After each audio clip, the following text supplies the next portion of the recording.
Hey there, I'm Scott, and this is Tangents. Just realized, yet again, I always do the intro. Someday, perhaps, I will not do that. But that day is not today. So, this morning, I flew. It's Friday the 20th, well, the 20th, the 19th, rather, of, I don't even know what month it is, March 2021. Flew to an airport called Papa 33, which is Wilcox or Cochise County. It's not a towered airport. Probably didn't do the radio calls for the non-towered perfectly. I think it was okay. I mean, nobody said anything, but there was also nobody there. Um, it's something that I don't have. I have much more experience talking with a controller, and even there, if I'm on the spot and I haven't planned ahead, very often I'll still, instead of like Papa, I'll say P. Instead of Charlie, I'll say C. It's coming, but it's not there yet. Anyway, flew for about 3 hours this morning, and I don't know if you can, I don't know if you can hear that. It sounds like Blackhawks or something flying by. They're out by where I am. They're pretty regular.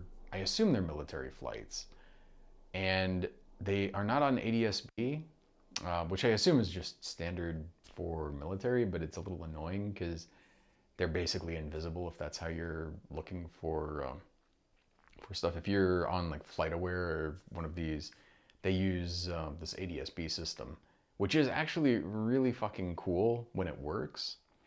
But it also, I think, probably makes you a little complacent because you get used to it, and then if you get a little bit too reliant on it, maybe you forget, oh, there are other people out here who are not broadcasting their position, which means that they're invisible. And not just military, but also like, people who just didn't want to pay for the ADS-B equipment, which I understand. I mean, aviation is stupidly expensive.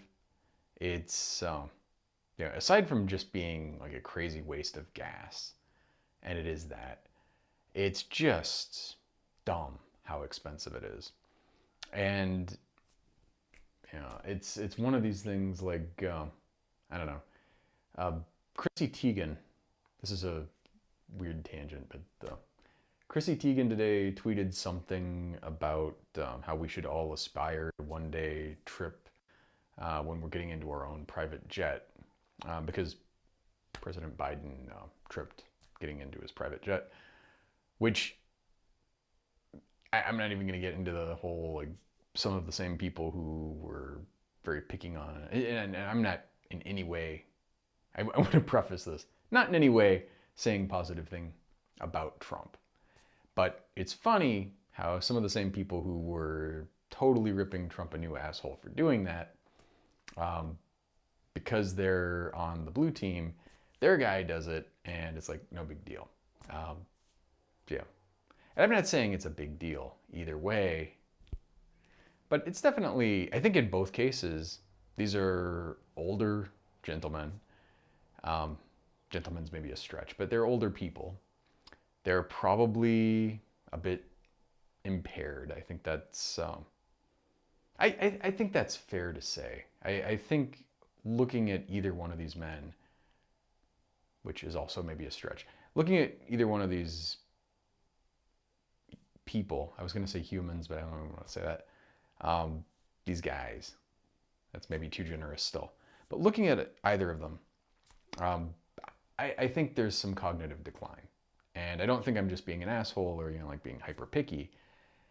I've seen, I mean, the thing that's weird about Biden, I just reflect back on, I think it was it was the only debate he ever had with Bernie. That was it. Although you would see this in other things, this is just the one that stands out the most to me. The first hour, he was actually, I'm not going to say he was good, but he was competent. Like things, it actually made me a little, I remember this distinctly because it made me a little nervous because I was going in like, oh, he's just going to fuck up and it's going to be, But the first hour, he was actually pretty good, shockingly so. He did lie through his teeth many times and did it in a way that I only knew it was a deception because I knew the truth, and made me really conclude that this is a person who lies, I think, as fluently as Trump, except that with Trump, you kind of know. You know, with Trump, I mean, if you don't know that Trump is lying, I think there's something wrong with you. If you don't know that Biden is lying, you know, you could just not know the facts, because he'll say things in a way that is very, just self-assured and sounds matter of fact. It sounds like this is true. It sounds authoritative, and that it's a dangerous thing, actually. There's a YouTube guy, Blacksmither. Blacksmith? I don't know what you say. YouTube Blacksmith. His channel is called Purgatory Ironworks, I think. Tyrone T, maybe, is his name. And he does these things. I mean, he does blacksmithing, but he also very often, he's obsessed with epistemology. And so he has a couple of things where he's talking about epistemology, which tickles me. And he's in Georgia, has the Georgia accent. If you saw him and you didn't have context, you might just probably reasonably assume that he was like a MAGA guy. But he's not. Reasonable guy. I'm not saying he's a leftist by any means, but he's, not crazy. And he talks about epistemology and all of these kinds of things. And one of the things that he was talking about in this one that just came up a couple days ago was that people will come in and they'll be in the comments on his videos, and they will say things that he knows to be false. Absolutely, because he's an expert in his domain. They'll say stuff that just does not pass muster. It's absolutely false. But they'll say it with such confidence, I think that it's authoritative. It's the same effect. This is just a known thing, but you go into a hospital, you have a clipboard, you have some confidence, people will not ask you a fucking question. It's a bug, I would say, in human cognition. Just that we're not very critical of certain things like that. If something looks like it belongs, if it looks right, we'll fill in the gaps. You can see this in writing or in speech. If you actually say something that's completely flubbed, but it sounds close enough to what was intended or what makes sense to somebody, they won't even notice very often. It'll be, it's the thing. You write something, the over here, and then the next line, the. And you'll read it, and you'll not read the, you'll read the once. Your brain autocorrects, and you don't even notice it because it's close enough. It feels right-ish. It's the Colbert truthiness. It's something that is not necessarily true, but it feels truthy. It feels correct. If I say something, and I'm very self-conscious about this actually, because I think I speak with a certain amount of authority. I know, was a professor-ish, research professor, but still counts, I guess. I have a PhD. I have some expertise in a few domains. And if I say something, sort of sounds like I know what I'm talking about. And in those domains, I probably do. I do have a tendency sometimes, and I try to keep myself in check here, but I do have a tendency to go off a little bit on excursions outside of my domains. And sometimes also there, I will say things with maybe a little bit too much confidence. I really aspire and intend to be saying things with a lot of caveats when I do this, but it's one of these things, I would say, like generalizations. If you're making a generalization, you might literally mean everybody, but when I make a generalization, generally speaking, I'll say all of some group are bastards. I probably don't mean they're all bastards. I probably mean like the vast, vast majority are bastards. Unless that group is cops, in which case I do think that all cops are bastards. Um, Man, I can't remember if I must have talked about this between, yeah, because this happened a couple weeks ago probably. I was in a NAACP youth council thing that was a conscious conversation with the cops.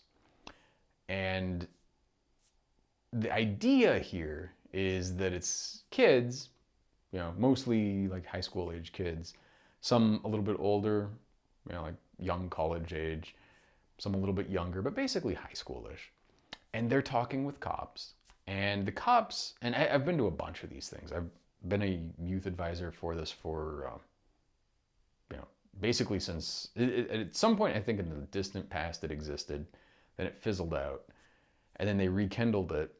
And I've been a counselor, advisor, I guess you'd say, since it was rekindled. And in this time, they have a bunch of these things because the cops are really, really looking to talk to kids and kind of have a little bit of propaganda. A little bit of, like, oh no, we're actually fine. We're not all bad. We're not all bastards, Don't you know? And, you'll go to these things, and the cops do, I will say, they sound reasonable. They sound serious. They sound metered and measured. They don't sound like bastards. They sound like people who you're like, oh yeah, these people actually seem fine. Why? In fact, that Scott guy is a little weird because he's sitting there saying that they're bastards. They don't seem like bastards to me. The problem is, and I think this is a very serious problem, the problem is that they're presenting themselves in a certain way, and it jives with what your expectations are, and you don't have enough of a picture to understand the reality of the situation, perhaps. And the funny thing is, so this was Chandler, the Chandler Police Department. A couple days before this, just by coincidence, there was a thing about an officer who murdered some teenager. The kid was, black, of course. And he did have a gun, but he was running away, pleading for his life, and got shot in the back a bunch of times. Not like clipped in that, boom, boom, boom. And it's on video, of course, because they have these body cams. They do shut them off sometimes, but most of the time, they don't even fucking bother because they don't need to. And you watch this, and during this thing, this conscious conversation with a cop, there are these people, and you're sitting there, and you're like, oh, these seem like people I might know. They seem like people who I might respect. They seem like decent people. And then I shared that. And then they, of course, did see it, and they're like, we've opened up a thing where we're having and you could feel the backpedaling immediately. And I do have to say they had some kind of bullshit story about it, but it's still bullshit. And I'll tell you why it's bullshit. Because this shit happens often, very often, excessively often. And every time it happens, the cop who does it, maybe if we're lucky, they get put on paid administrative leave, which is basically paid vacation. Very, very rarely. It is the exception when this even goes to a grand jury. And if it does go to a grand jury, it is the exception of the exception that the grand jury decides to pursue an actual trial. And apparently this is not just, one of the things here is that it's not just the cops. The cops are bad. The cop union is an evil union.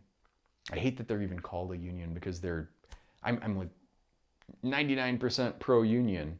And then you got the cop unions, which kind of like fuck with you because they're basically just a way to cheat any kind of real consequence. You have people who come in who have good intentions. I certainly, absolutely admit there are people who become cops. There are people who become chiefs of police in cities like Phoenix, perhaps, who have good intentions and want to reform things. And then they discover that it's actually really fucking hard because these unions have got these contracts that make it almost impossible to hold anyone to account.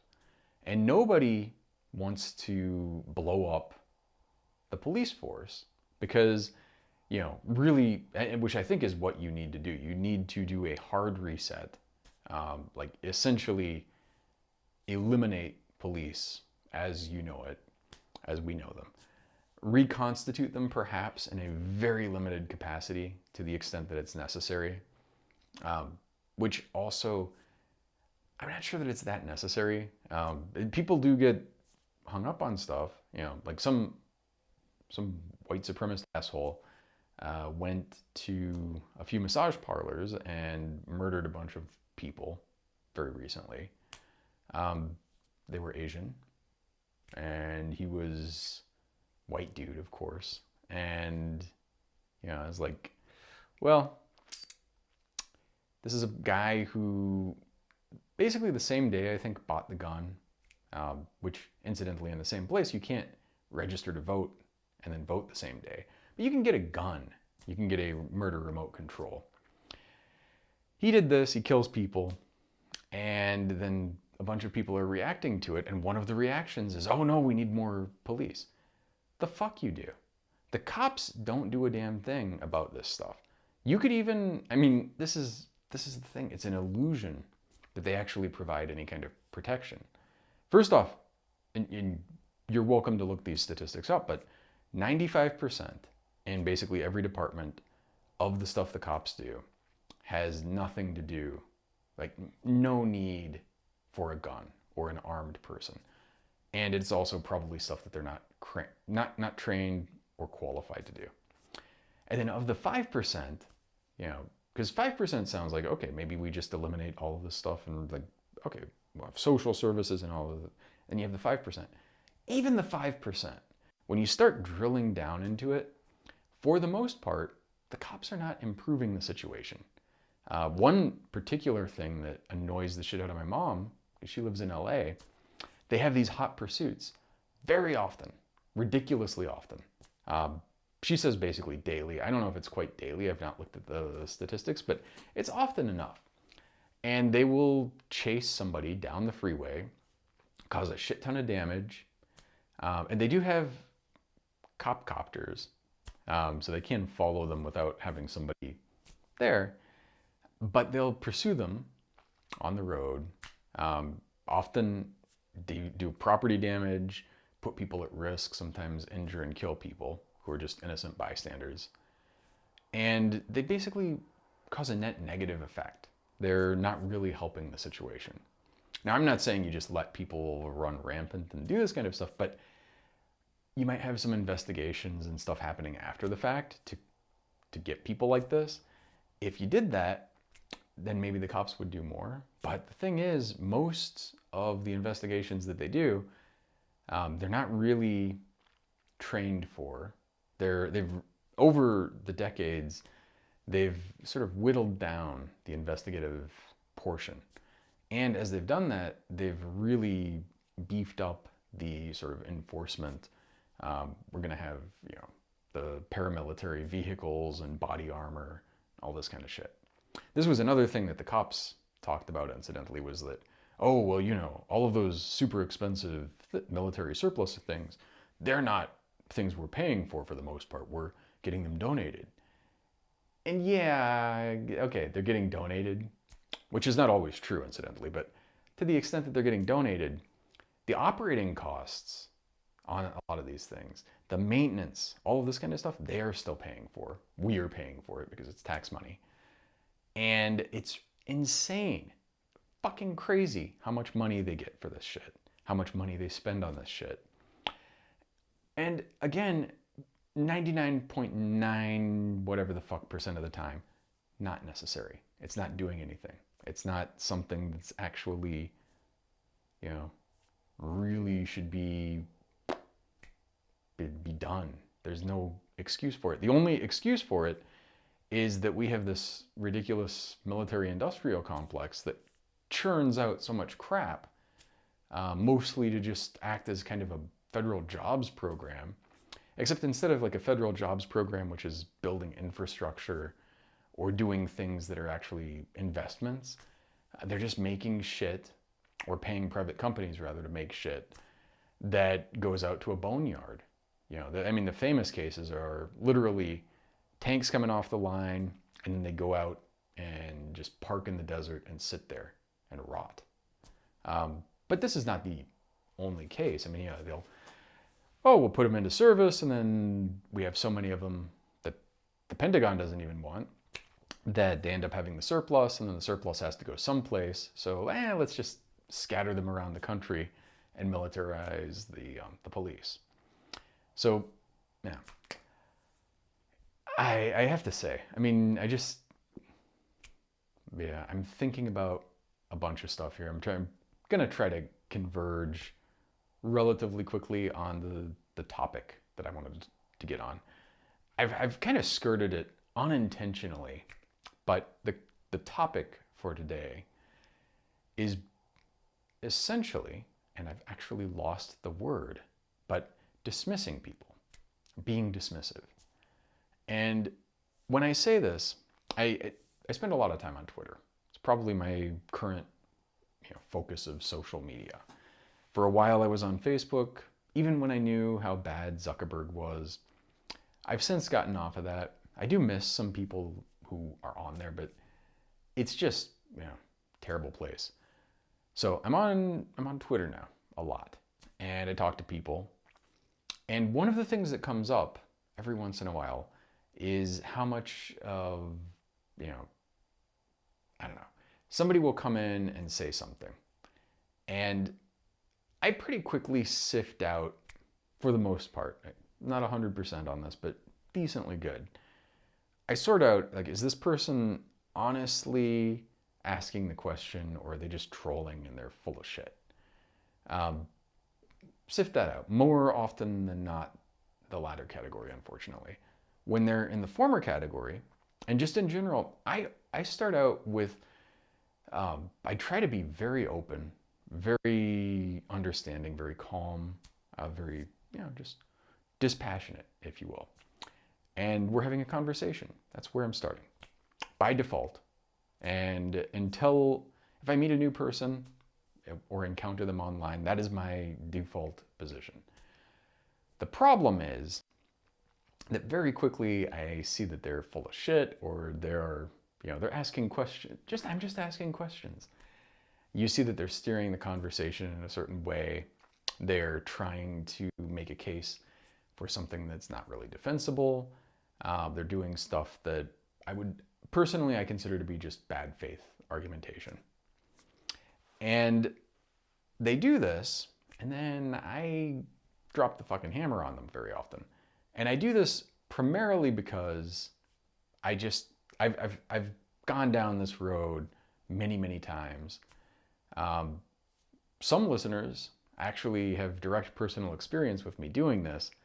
And sometimes, like, I would go, write literal, like, novels, like page upon page of stuff, going back and forth with people, trying to just rationally discuss stuff. And the thing is, you start learning at a certain point, this is not helping. It's annoying people, and it's also, you're not really progressing the conversation. When it's somebody arguing in bad faith, you're actually doing a disservice. And the thing, and it's an annoying thing, because I like to have conversations with people. I like to discuss things with people. I like to not frame myself as, like, oh, I know everything. And, obviously I don't. I don't know everything. I really prefer to learn stuff and to have us have a conversation and have us develop something where we're like, oh, I have some incomplete understanding, you have some incomplete understanding. We both kind of work together, and then we get a little bit better understanding mutually, ideally. But the thing is, you get so many of these people, and they do lump into a couple different categories, but a lot of them are just trolls. Like, they get off on fooling people. They are the Ashton Kutcher kind of person. And by this, I mean, I can't remember the name of his terrible, shitty show, but punked. This fucking show. So I always, it's actually getting close to April Fool's Day. I always get irritated by this because there are certain things which are actually decent, funny pranks. And a good prank to me is basically, in this sense, when you sort of get somebody to dance with you a little bit and then you take them to a place which is insane and absurd and you get them to honestly believe something that they would not have otherwise bought into. And then there's a little bit of humor there sometimes. I don't personally do this generally, but I appreciate the art of it when I see people do it sometimes, when it's not done as an act of malice. And it often is, unfortunately. But when it's done well and it's funny and it's harmless, I appreciate that. The Ashton Kutcher version of, a prank, giant air quotes prank, is basically you present somebody with a situation where any reasonable person will believe what you're saying because they trust you, and you're not presenting them with warning flags that something is, you're telling somebody something that's completely plausible, but a lie. And you get them to go down some path with you, and then you're like, ha ha ha, you bought into it. And yeah, I mean, okay, maybe you should be more critical and think a little bit more before believing stuff. But at the same time, when you're punking somebody, when you're getting somebody to believe something that any reasonable person would have done, there's no art to that. There's no skill involved. It's just lying. It's really just sad. And then beyond this, you're spreading shit. You're training that person not to trust other people. You're training the people around them to think, A, this is funny, to fool people, and B, again, not to trust people. And there's no upside to it. And it's about as funny as punching somebody in the face. And if that person's not a Nazi, I don't think punching somebody in the face is pretty much ever funny, even as a slapstick move. So, I go back and forth on this. You see the trolls, and the troll, they'll go through a dance also if you're kind of dismissive of them. But at the same time, if you're not dismissive of them, they're going to go through a dance. It is a kind of, war games sort of scenario where the only winning move is not to play. But at the same time, and this is a problem because a lot of these people are spreading disinformation. And then what the fuck do you do? When somebody is spreading bad stuff, when somebody's an anti-vaxxer or, conspiracy theorist or whatever, what do you do? I knew somebody who seemed, I'm pretty sure she was quite intelligent. She seemed, pretty reasonable, pretty rational, but was completely convinced of chemtrails being a thing. And to such an extent that she actually was trying to get me to go to, apparently there's a conference on these things. And, I'm not saying that, I don't know, I don't want to go down that path here, but basically zero evidence. A lot of it is stuff that's like, don't you remember when you were younger, you didn't have the, and now we see this now. And it's like relying on people's memory not being particularly good. Basically just talking about cirrus clouds and then explaining that, like if you look at old pictures, there are no cirrus clouds in them, and now there are a lot, which is, kind of bullshit. But the thing is, people don't notice a lot of stuff. And then if you point out, have you ever noticed that cars don't ever turn left? Or I'm saying something absurd intentionally here, but they'll say something that is not true, but it's something you didn't pay attention to. And if you didn't pay attention to it and somebody points it out, you can kind of fill in the gaps if they say it in an earnest enough way. And especially you have no way to verify or falsify it. You're like, so maybe that's true. And then you go down this path and it's just like, I don't know. I don't know what to do in that situation. I don't know what to do in the situation of the MAGA people. I mean, like right now, across the country, there are a bunch of Republican legislatures which are doing everything in their power, including in this state, everything in their power to fuck with voting, to make it harder to vote, to cut people out of voting, to just fuck over people who want to vote. And they're doing this because they don't think they can win without cheating, which is probably true, actually. It's probably getting to be true, to some extent at least. They could certainly try something else. They could try, like, why not try to appeal to people and try to change your fucking, fuck that. We're just gonna cheat. We're gonna keep the people we don't like from voting. We're gonna get the people that we like to vote, and blah, blah, blah. But now you have, and largely because of Trump, but not exclusively, you have a bunch of people who believe just utter nonsense about voter fraud.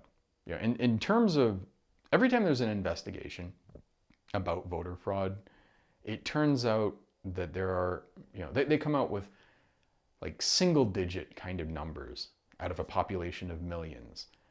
And it's not even like single digits of actual cases of fraud. It's single digits where people did something that's a little, questionable. They weren't actually trying to commit fraud. You very rarely find any evidence of actual fraud, and certainly not on a scale that would push any election. So that's the ground truth. But you have all these people that believe the elections were stolen, and the problem is the people who know better, the Republicans in the legislature, I don't believe that they are as stupid as they would have to be to actually believe this, with some exceptions, but for the most part, by and large, I give them too much credit. That being the case, they're lying to people. They're just intentionally distorting reality. And you think about the consequences of that. This is one of the things that I worry a lot about where we're going as a society. And part of it is that we have no shared ground truth or reality. Our epistemology is, and when I say our, I mean as a society, is based on just craziness. Now, I'm not saying it's actually like a huge percentage. It's not like 70% of people believe just crazy shit. But it's a large enough percentage that, and of people who vote, that it actually fucks with a lot of things. And it's a large enough percentage that it causes a lot of real harm. And it's a large enough percentage that is not going away, and they're sitting there and they're, we're gonna run into many, many problems because of this. And it's, I don't know what to do. I don't know what to do about it. For a while, I thought that, some kind of like horrible catastrophe might shake people out of it. Something like a pandemic. No, apparently not. Maybe a massive war or something, but I think even that. I don't know how you can get back from where we are, short of having something even worse happen. And even then, it's just like, what the fuck? And I understand everybody has a inclination to imagine that they're at the end, like at an important part of history and perhaps the end of their civilization. I don't assume that is true, but I do worry a little bit. I mean, no, I certainly, like, you look at where we are, you look at the trajectory, and I don't know. I mean, I just don't think it, unless something massive changes, I don't think we're on a good trajectory. And, maybe in 100 or 200 years, things will be great again. Not that they were ever great, but, maybe things will get better. But where we are now, I'm very nervous about that. I don't know what more to say, really. But as my time is winding to a close here today, to get to this dismissive thing, is it better to be dismissive? Is it better not? I don't know. I really don't know. If you have the person who's trolling or who's sitting there and acting like they know stuff that they clearly don't know, how do you deal with that? People who are spreading just poison, bad information. How do you deal with that? And you have people who are in Congress doing stuff that's, or former presidents even, who are literally causing violent insurrections. And again, like maybe things kind of reset themselves a little bit, but I worry a lot about like where are we in 2 or 4 or 6 years, and especially if things do not, again, if there's not some kind of major reckoning or something where we're just kind of shaken awake. With that, I'm going to take off. I will probably do one of these next week that's a little more thought out, and hopefully I will not be so fucking sleepy. I'm very, I don't know never know if it comes across. I'm exceedingly sleepy today. It often is the case, but it's, some days more than others, and today it's definitely there. Part of it is I woke up early, but most of it is just I have trouble sleeping. I have this stupid insomnia thing, which, it's just the dumbest thing. You're in bed. I can get to sleep pretty well, but I'll wake up. Sometimes I'll wake up at like 2:30 or 3:30. Today I woke up at like 4, and I'm just awake. Like, I'm up. And I don't mean that I'm not tired, but I'm not in a position where I'm going to sleep anytime soon. And then I'm like, I can do a couple of things. I can get up and fart around and then maybe go back to bed if I get tired again, which will probably happen. Although on a day like today, I do that and then I get tired again, but I have to get up at 7. So even if I get back to sleep for a little while, it's a brief nap, not completing the cycle. Anyway, with that, I hope that I've conveyed enough of the dismissive bit. If not, sorry. Thank you as always for listening, and happy belated birthday to Gil, and 再见.